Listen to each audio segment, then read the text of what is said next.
Hey, all, welcome to the Empathy by Design podcast by Integrate Trauma Informed Network. This podcast is all about how we systematically set up containers, spaces, technology spaces, digital spaces for trauma informed care. Okay, how do we do that? What skills do we need? How do we set those things up? So, um, today we have Katie Kurtz on the podcast, who is one of our affinity group members. And I want to just preface that we talk a lot about the affinity group and the people inside of it.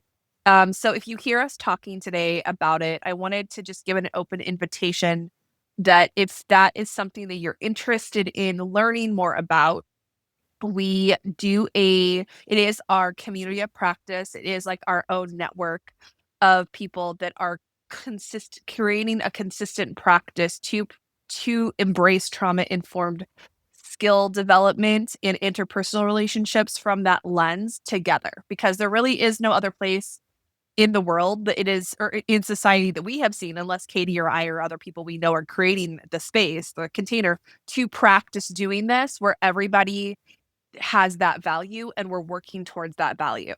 So if that is something that you are seeking out and you're listening to this, I invite you to check out our training options for our trauma informed leadership course certification. We have a self-paced option, which gives you 6 months to take the course, okay, and go through our assessment process. That would, if you score 20 or higher, that would make you eligible to come into our community of practice called the Affinity Group. Okay. And then there is a contained group live training option, which is kind of like what the corporate world would call like a fast track to certification. And you can get that done within like 4 to 6 weeks. And our second cohort for the year begins in August. So if you're wanting that for yourself, we are wanting to learn, okay, how can I self-lead and have a network of people around me that also live and make decisions from this space of trauma-informed care, please check out the link in the description. And please feel free to reach out to us at integratenetwork@gmail.com to learn more about our trauma-informed leadership certification and our affinity group. You can reach out to Katie or I to learn more about that. All right, now I want you to go listen to me and Katie's conversation about trauma-informed care. It's really fun. It also talks a lot about how we view our own work in the world and how we work together as a group in our affinity group, which has about 20 members. And we talk about how we, come together in the community. All right, go check it out. All right. All right. Hello, everyone. Welcome to Empathy by Design. This is a podcast where we really explore this concept of really human-centered design, but really like when we take the aspects of trauma-informed care and we really put them into a space of intention. So when we say design, we're holding that loosely, okay, into a space of intentionality, okay? And how do we take these trauma-informed principles, like relational skills, because we're on Integrate, so we're on our platform.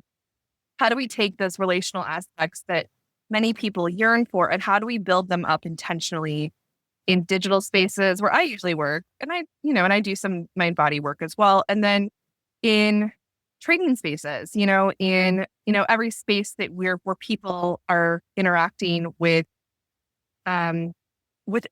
looking for care. Okay, is what I'm going to say. So how do we set those spaces up with intention? So today we're talking to Katie Kurtz, who's a member of our affinity group. You're like the third person I've done a podcast with on our affinity group. So yay. I always love to talk to y'all because it's like talking to friends on here. So Katie is a trauma-informed subject matter expert. She's in our affinity group, and then she has her own platform and training and certification process that you can look at as well. And she has a really cool contain deck that my yoga students love that you should go check out on her website. And we'll link that in the show notes. But Katie, we'll talk a little bit about your work and kind of how you think through this concept of trauma-informed, not design in the sense of like UX, but like, setting things up with intention with that from Yeah, that lens. absolutely. I'm happy to be here. Love Integrate. And yeah, so I I always say like I kind of grew up with trauma informed care. I was trained early on by SAMHSA, which is the most notable model or interpretation of trauma informed care right before they really started to publish it. So kind of on the ground level with this approach and have integrated it throughout my career as a social worker and in nonprofit management. And I really always this approach always does a great job of telling us what it is and why it's important, but always misses the how. And that was on purpose. They purposely didn't give us a specific guide map on how to be trauma informed. It's really hones in on those 6 principles, which are great, but principles alone don't actually generate someone feeling safe or collaborative or trustworthiness. So I specialize in and have developed a trauma informed leadership model and a trauma informed training system that really specializes in the how. How do we actually be trauma informed? What does that look like? So honoring the principles, but then really focusing on strategies and skills. And the training system I utilize, I train thousands of professionals globally every year. I think last year I trained over 3,000 people in this training system. Everyone gets the same training. They just learned how to apply it to their specific professional role, scope of practice, lens of leadership. So when I use the term leadership, I'm really talking about what we discuss and integrate is like it starts with self. How am I leading myself? The choices I make impact the lens of influence I have and how I lead others and how I contribute to the culture, whether that's workplace culture, community culture, family culture, et cetera. So I really focus on the specific strategies we can integrate as well as the skills that give it sustainability. So things like being able to understand the nervous system, then practice co-regulation in our spaces. But first starts with ourselves. How do we practice nervous system self-regulation? Looking at strategies that reconnect us to safety means we need to learn how to build trust points through specific skills like communications, relationship building, collaboration, learning how to resist harm through restorative practices, uh, becoming adaptable, building capacity, all of these skills that may sound familiar because they're universally accepted in a variety of industries and leadership models. But trauma informed care gives us we understand why we're doing it. And then it gives us a sustainable roadmap for us to evolve, practice, and deepen those skill sets. So that's really what I focus on. And I love working in design spaces. Again, using that term pretty globally, whether that is designing training, I design all of my own training and I take it very seriously and have for the last several years. I help support other people in developing theirs, as well as working in design spaces where consulting or advising, bringing that trauma informed lens, et cetera. And so really honing in on that approach and making it, I always joke like my superpower is I can make anything trauma informed. Like bring it to me, let me apply it. I'm laughing just because I just made up something the other day because I'm working with in apps right now where they're consulting on apps or whatever. And I literally made up trauma informed product management, literally. And I did like just to put something in there. And I had a product guy email me and he was like, tell me more about trauma informed product management. I was like, dude, like UX, man. I just put it into like something that fit my brand. Like that's all it was. You know, I'm laughing at that because I was like, Yeah. it's not an actual thing. Like I mean, it's not that it's not a thing. I mean, it's just a part. It's a way that I discuss how we do our apps and our content in a way that is hopefully good for the nervous system. I'm just using their languaging. You know what I mean? Yeah, absolutely. Trauma informed is human informed care. So Right. the more the what, trauma is the thing that trips everyone up, right? Like, oh no, trauma, like therapists, all that. It's like, let's demystify. It's really being human informed. How do we understand our Yeah. human experiences, which include trauma, stress, burnout, and resilience?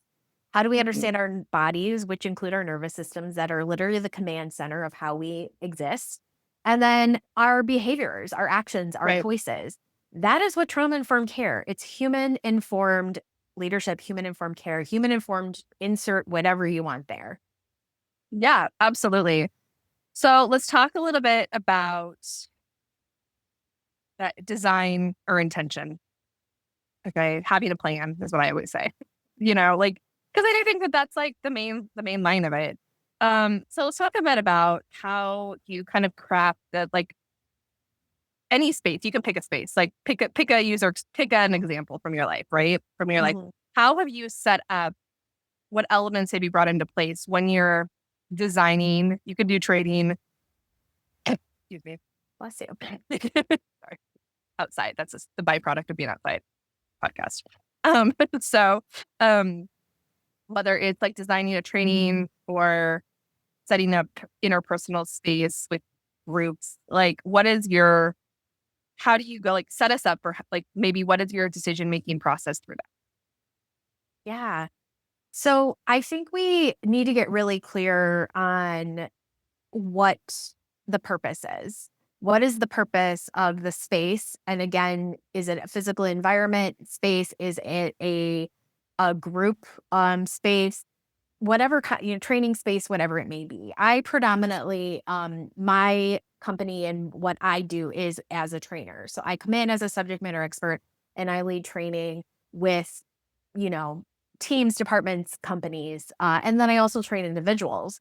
So I am always looking at what is the purpose here, and the purpose typically for me is okay. I want to help people become actively trauma informed in their field.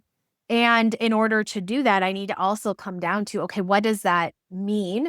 And how will I get them there? And how can I make this experience typically working, I'm only working with adults, um, user friendly. And this is so much I've learned from you from like the UX perspective is like, how do I make this for with neurodiversity in mind? And to be quite honest, most of my clientele is healthcare and higher education. And then if you've ever worked with anyone in a hospital, they have no time. They have no time for anything. So it's like, can you do something? How do I make it concise and palatable? And my big thing is doable. I want people to walk away doing something, right? So Mhm. I always tell, I teach, I'm an adjunct professor at 2 universities in their social work programs, and I specialize in group work. And I always tell my students, like, anyone can run a group, anyone can run a training, take an outline, take an agenda, take a curriculum, anyone can run something, right? But not everyone can be a facilitator. A facilitator is a skill set. And I really, there is a difference between just throwing together a course and teaching it or throwing together a meeting or a network versus actually honing in on your skills, aligning purpose, aligning action to yield that impact. And so just like trauma informed leadership, we don't want to focus on intention alone because intentions are just intentions. We want the Mhm. intentions and then we want the action that will yield the impact we desire. So I think looking at that first, really getting clear on purpose, structure, who is this for? What is the why? And then starting big and then starting to edit it down so that you can Mhm. really make it, again, realistic, doable, and not just doable for other people, but doable for you. Because sometimes, like any of my fellow recovering perfectionist Virgos out there, like we have really good, big visions. And then it's like, oh, this is too much. I took on too much, right? So we want to make it doable for us too, the person who is designing and facilitating. Yeah, excellent. Yeah, excellent points. And I like how you talked about if I'm going to go into design space terms, I do, we talk a lot in another podcast that will come on later, but on design thinking, right? And creating a visceral experience for people, right? And I think what I heard you say is, okay, we need intention, but we need to be able to actualize it in how we are with each other. With how you facilitate. Yeah, Facilitation is an act to a certain degree, a bridge to other people being able to self actualize in your skills. absolutely. And we, when we apply a trauma informed lens to this, what trauma informed leadership is, part of it is developing the mindset. Literally, like, these glasses, it's a lens through which we see things. So not only am I designing a training or a group or, a certification, whatever it may be, I'm also looking through that lens. So if I'm thinking, okay, what's the context of the world right now?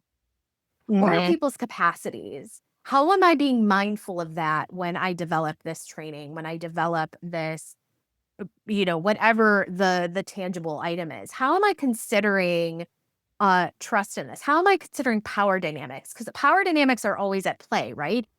Teacher, Mhm. student, facilitator, participant.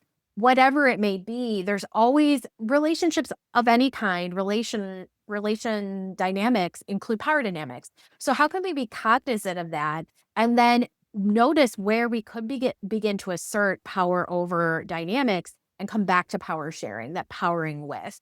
And then how are we also allowing space for self-determination and autonomy? The reality is, especially working with adults, like we're adults and we have to take self-responsibility. And there is a level of self-regulation, self-management, et cetera, with this. And we have to, I always tell folks like structure is great, right? Because a lot of times structure helps promote trust and safety. But if your Mhm. structure is too constrictive, it's too tight, you have too many things, Mhm. then there's Yeah. no wiggle room and no place to flex. It becomes suffocating. It becomes too Yeah. rigid. And then you're going to lose people. Have a structure, but leave some wiggle room. Create a blueprint. Have things penciled in so there's places and spaces to adapt and be flexible because we know that's what resilience is, that ability to be flexible. And that's so important to learn. And that, adaptability is a trauma informed leadership skill I teach in the training system, is to be able to practice agility and adaptability and adjustment. Yeah. No, absolutely. Absolutely. I mean, and that's, kind of comes to like that decision making is, that we talk about a lot is like, how do I make discernment for myself? Which is really funny. This is like a side topic. My daughter was talking about the study. My daughter's homeschooled, and in her curriculum, they were studying critical thinking today. And I was just like, sweetie, you need to take notes on that one for a long haul. Okay. You might need this chapter for life because the adults right now are not teaching you. But I'm saying that because I was thinking about trauma. When she said that, I was like, this is why we do that's trauma informed decision making skills. That's why we teach that because it's critical thinking skills, right? In the end. Absolutely. I mean, I always say it's judgment with a capital J. That's what discernment is. Like we're judgy, we're humans. It's like, oh, that shirt, that haircut, whatever.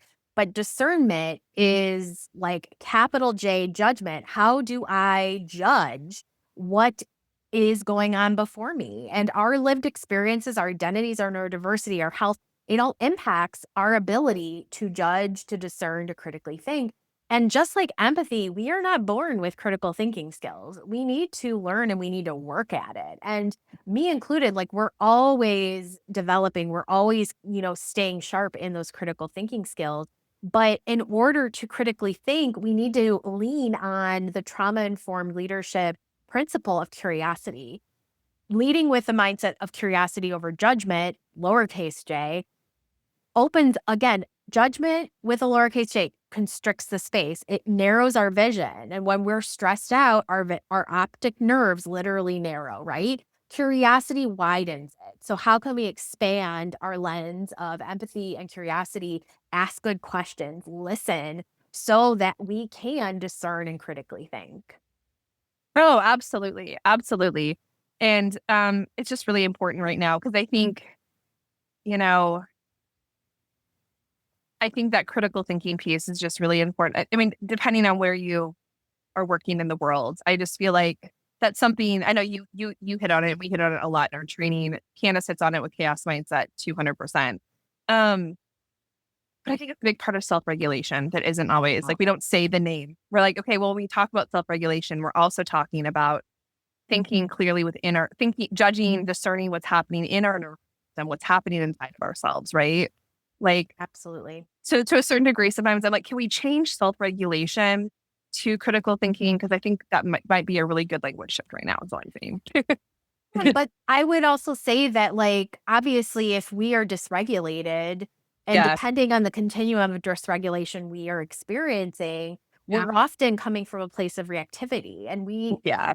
open your news app when someone, Yeah. other person reacts, and literally nothing good comes from Right. that. But we're Right. not able to always, our cognitive focus and that executive functioning begins to decrease when we're in those Yeah. heightened states of stress and dysregulation. So critical thinking often is the first thing to go. Yeah. That's why becoming trauma informed, applying a trauma informed lens is so crucial right now so that we can create spaces. And again, this goes to design. If we're looking at actual like architecture, Mhm. design, interior design things, Mhm. having or designing teams or whatever, like starting your meeting with I start my podcast interviews, my meetings just like a heavy sigh. Like we need to complete the stress response that we are in. We're Right. not meant to be this attuned to the horrors that are Yeah. persisting all over the world right now. It's too much. Mhm. Yeah. So how are we Mhm. practicing, as Dr. Jenny King says, like these micro practices within our nervous system to build that capacity? How are we co-regulating together Mhm. so that we can build that capacity? Because when we have that capacity, then we are able to critically think. But I would venture a hot take or not, most the reason why we can't critically think is most people are just Mhm. in this significantly stuck in a trauma response or consistent dysregulation. Yeah, yeah, and it is, and that goes into like deep, psychological Yes, stuff, pathological stuff, but you part know, two. it's like I was like, yeah, that's a rabbit hole, but like, it's a rabbit hole I can go down, but we're not going down, but like, Yes. but I think that, yeah, I think that there's a lot to that, and I think that going into topical stuff, we're off scripting, so just so you know, Katie, we're going in for the. Hey, I'm here for it. You know I I can know do you it. are. That's okay. Now you are. We are off scripting. Um, I had a guest one time. I was off scripting and it made her really nervous. And I tell people when we're off scripting. Great. Yeah. Um. Anyway. Um. So. Anyway, going into that, like it's relevant though. So when we are in a space of constant collective trauma, okay, right, and because I think about this all day long, I know all, you do. all day. Okay. And so I think about this all the time. And so I'm like, so in your perspective, how do you set up spaces differently now than maybe we would have in 2019? Okay. Mhm. So I think the biggest thing that I'm constantly thinking about, and again, like you, like I don't stop thinking about this. This is like I'm probably like hyper aware, overthinking it. But it's also how I produce really good trainings and, Right. you know, have good success rates with the people that train with me. Cause I am like constantly thinking about it. But the biggest thing at the forefront of my mind is what are people's capacities?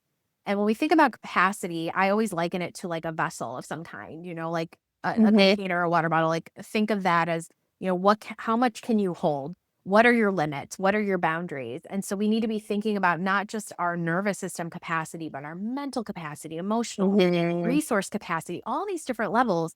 Because what happened in the pandemic set off a ripple effect of a variety of different additional crises and traumas. And it it immediately I knew immediately that when this happened, I was like, this isn't going to be a few weeks, and this is trauma. And I had a lot. I mean, I was on the news, like people, because I kept saying like COVID is trauma, and people are like, oh, that's too much. I'm like, no, it is. And look at us now.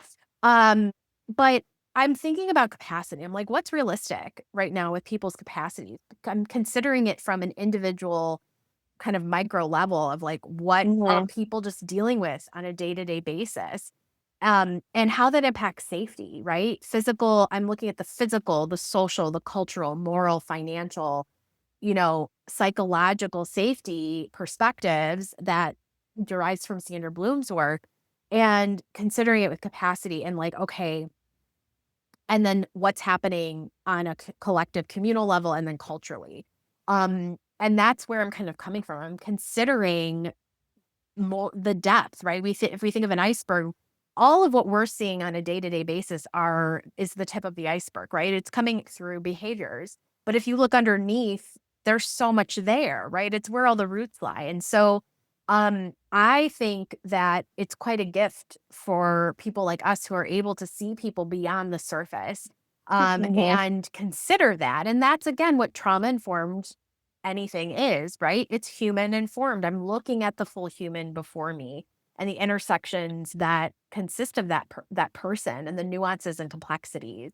So I think, looking at capacity, looking at context again within that, and really considering there's, you know, you can create a blueprint for everyone to move through your space training environment, but you have to remember that everyone's going to have their own individual response, their own individual experience. So how can you leave space and options and consider consent and all of these things, key elements of trauma informed care into that so they can get the best experience for them.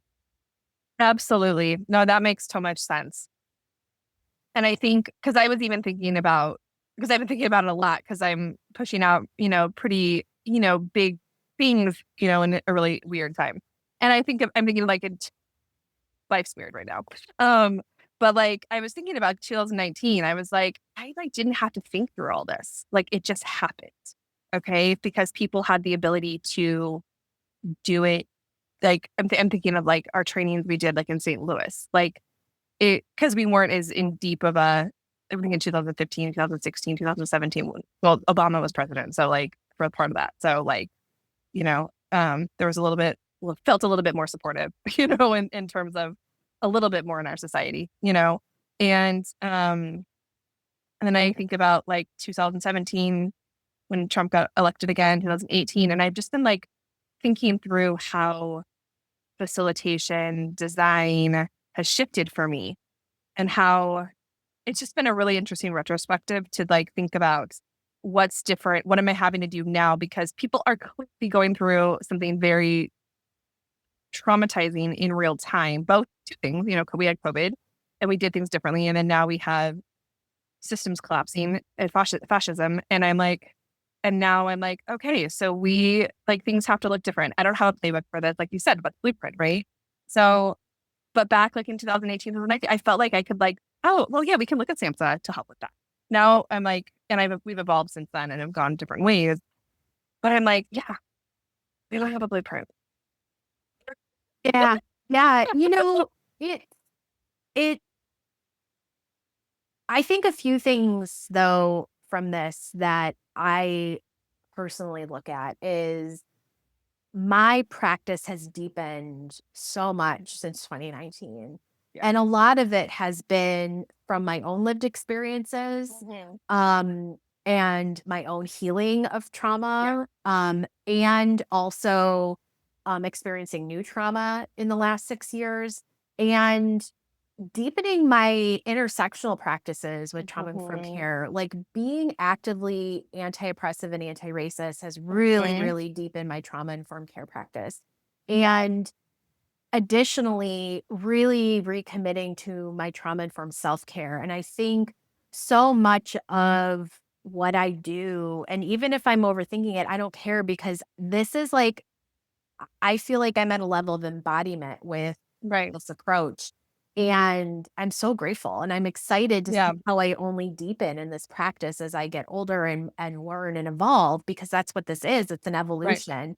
But I think one of the key things for me is I've been able to do this in tandem within a community of practice Mhm. because of relationships with peers like you and Right. mentors and things like that to know because it can feel like just, you're doing your thing and you're like, "Am I the only one that gives a shit about humanity? Like, what's Right. happening?"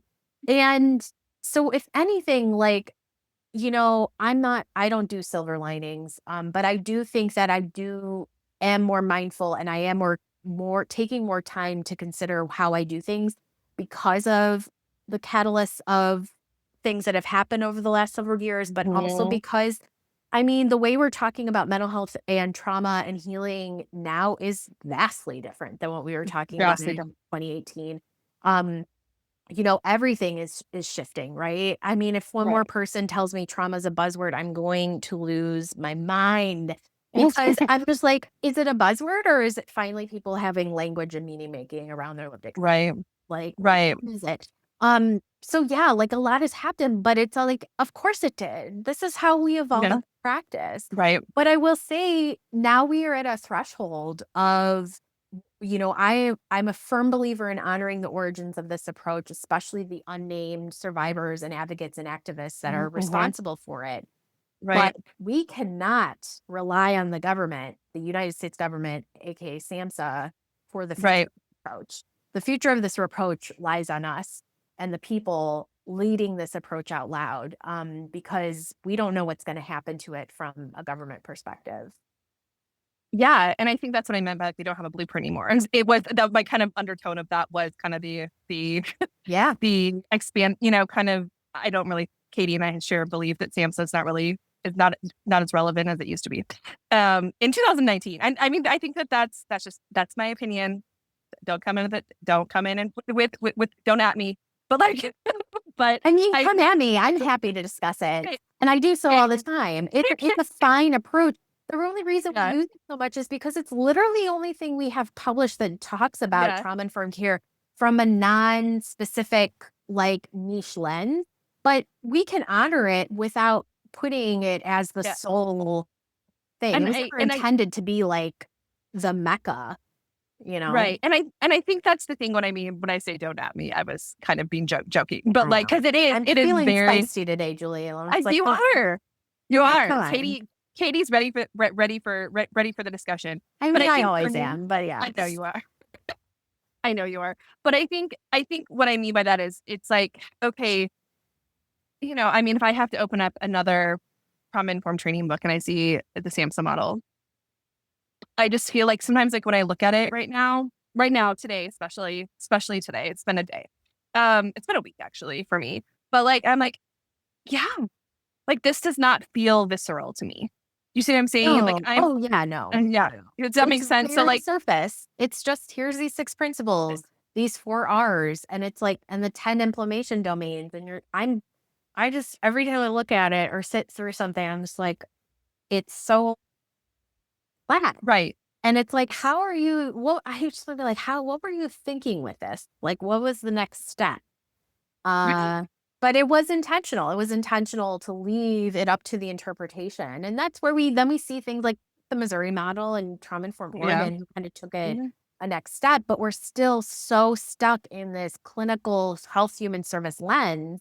And that's Right. why I think people like us integrate our colleagues, across the board, bringing this approach into other spaces shows the possibility and the need for it. Absolutely. And I think for me, like that was when we decided to give trauma informed care a little try on LinkedIn in 2021. I was like, let's just give it a shot. I don't know. But it was really good. Actually, I was like, it makes me really like looking. So it showed me like how cool LinkedIn can be and how to use it to like have really cool discussions with people, minus all the salespeople or my DM. But I was like, wow, we found some really cool people through that process. You know what I mean? Like that was probably one of the Absolutely. best like curiosity things I made. I was like, let's just what do we have to lose? Let's try it, and it was good, and we found some really great people and we're building on it now today on that, not just on there, but just there's some really great people in the business model, in the business world, in ethics and Absolutely. that are thinking through this from that lens, right? From that systems lens. And I think that's what's been great about that is while there is no blueprint, there are people thinking through like one of my favorite research designers.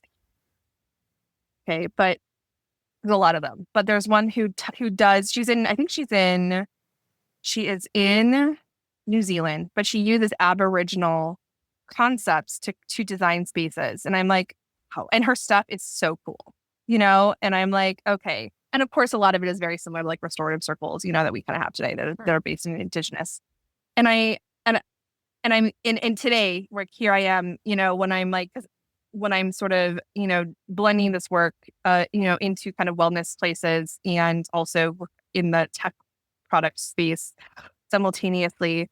Um, it's cool to see a deepening understanding and more like what I'm seeing is more about visceral understanding is okay, well, can we take the SAMHSA model and just can we dig some roots into it? You know what I mean? Like, can we dig some roots Yeah. and Or things just like have that? to be, you know, I think that, again, despite nerd out on the history of this approach, like SAMHSA was just the group that pulled, they were the conveners. SAMHSA is Yeah. in essence exists as a convener. It convened Sure. multidisciplinary professionals to come together back way before 2014 when it was Yeah.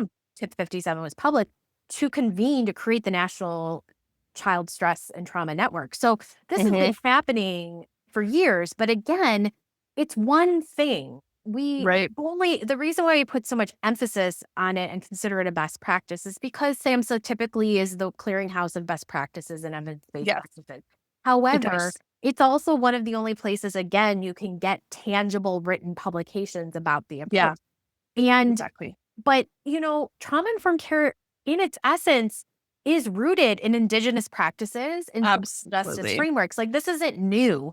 It's just formalized, and then we're creating it into a learned approach that can be scaled into something that's integrated into culture and leadership.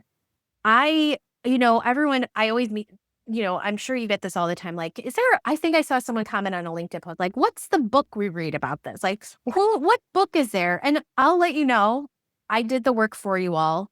I went through Amazon one day and I looked up every trauma informed book that exists. And then I cross-checked it with other in like Mhm. bookshop.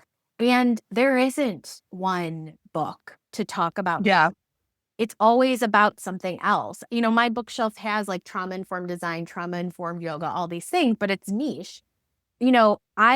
There isn't one thing, and nor should there be ever just like one thing, right? Because that kind of goes against the whole approach. But that's right. one thing I'm really passionate about is like I when I work with people, I don't want to leave it so up in the air. I want tangible, visceral experiences, that word you've been using. And that's why I have put so much work into designing the model, the methodology, the Mhm. framework, the strategies, and this training system, and then this Mhm.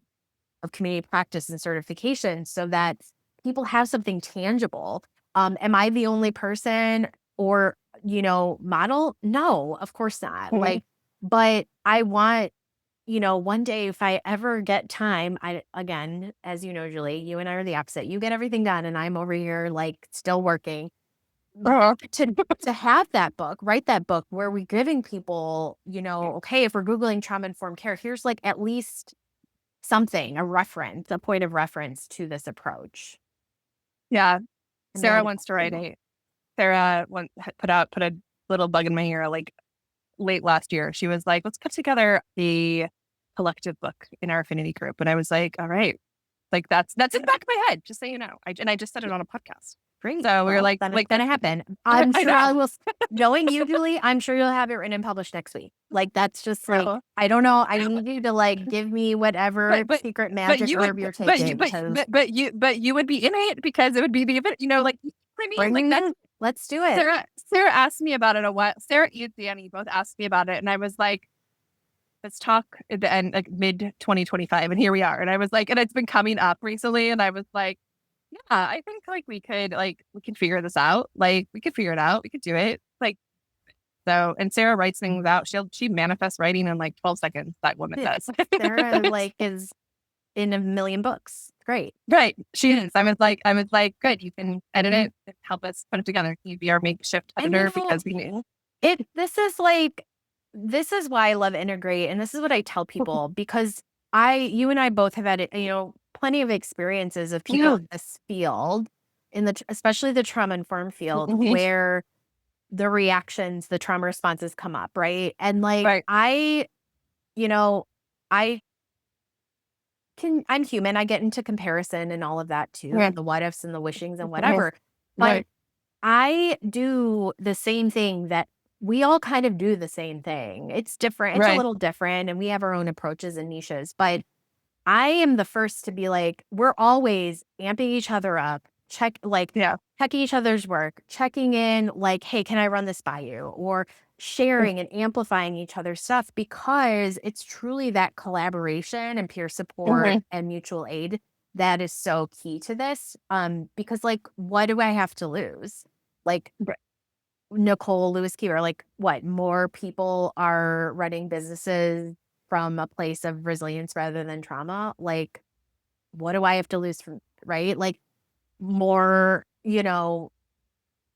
ethical AI thing, like from Laura Miller. I'm like, great. Like, please, like, let's like, I would love for us all to be out of a job someday so we can go garden and make herbs and Right. do something fun and not be the trauma people. But, like we're in this work and there's this level of like, you know, this is countercultural work, and I think we're redefining the culture by leading it out loud, by demonstrating how we can market and sell and be in community with people without all that old patriarchal capitalist bullshit. It is the work, and as someone that has, obviously I've been here for a minute and so have you. And I've definitely had, my time in the wisdom street. Um, there, in this time. And so, but I always laugh because it's always so meta, right? I think that's the thing with going back to Sam says, I'm like, well, it's meta, it's like almost everything you're talking about. I'm like, I'm in maybe somewhere in a reparative process with somebody working those skills right now. I am, it's true. Like I am, Yeah. and I'm working those skills right now, personally and professionally, and it's always like that. It's never just, I'm never not working, we use chaos mindset and then our own trauma informed communication skills, but I'm always working as like our like adopted skills in terms of like what we talk about and like our point of view, but I'm always working them and I can identify them. And I'm like, oh, look, I'm doing raw and now I'm doing, okay, I'm, whatever, I'm validating and, whatever perspective. Like I can like see myself doing it, even if the other person is receptive. I'm like, see, you're really, Yeah. but I think that but it's very meta and it's always like, it's always a, it's an iterative process. And I think that's the big thing about design is it's gonna mirror, trauma informed design or whatever you want to call it. We call it empathy by design here just for change of language. But I said it's always a mirror of your relationship of care to yourself with the collective. That's really what it comes down to, whether Absolutely. yeah. Yeah, I mean, like, if we want to get into like the whole visual metaphor symbolization, if you're thinking about physical design, you know, you set up your house, your space, your office, whatever. And then after a while, you're like, you know what? I want to switch the lighting and I want to switch how I have things and like add this art or that art or whatever. And that's why we need spaces, like, that's why we use trauma-informed leadership and these practices. I use leadership just as that kind of cohesive all the things. Mhm. Um, because again, like I said, the structure exists, but it gives you space to move and change your mind and grow and self-evolve. And that's similar Mhm. to an actual physical space, right? And we need that. Totally. If you're drilling everything and bolting all the chairs to the ground and just like you can't change the panel or nothing, like you're going to get restless and bored and then not do it. You're not going to tend to the evolution of the space. And the same goes with this practice. Yeah, it's a practice. I always say, like, it's not complicated or complex, but empathy is a learned skill. And to be Yeah. trauma informed, to be human informed, we need to develop empathy muscles and critical Mhm. thinking skills. And so that takes choice first and Mhm. foremost.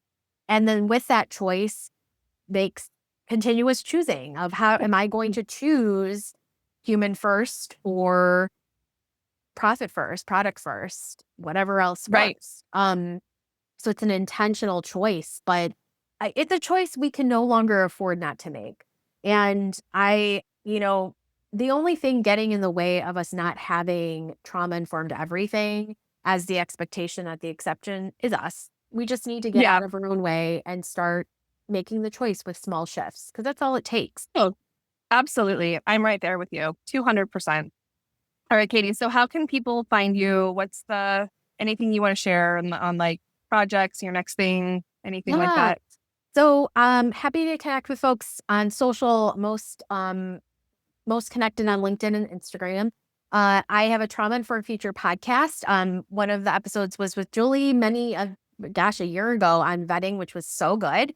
I just referenced it this week with somebody where we have really nuanced and deeper conversations about the approach, and you get a glimpse into how people are leading it out loud in their perspective field. If you're curious about trauma-informed leadership and the methodology and model that I teach, I have an introduction to trauma-informed leadership workshop, and soon to be coming out, process in the making, is this training institute. I do a lot of work with companies and organizations who want to take the training, license it, utilize it in their team, department, organization. And now I'm rolling out an institute where individuals who maybe don't have a level of readiness yet in their company or organization can come and really adopt the skill set and strategies that I mentioned today. Yeah, awesome.